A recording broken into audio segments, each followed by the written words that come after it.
Okay, let's start the Q&A. First question.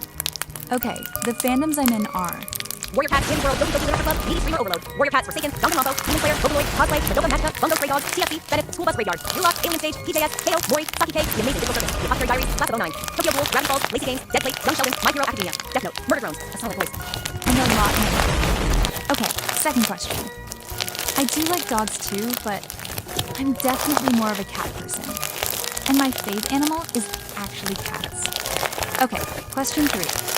Okay, so, yes, I like Stitch. And I think other ranchers are really cool. Oh yeah, and I do like Easter. Probably neither.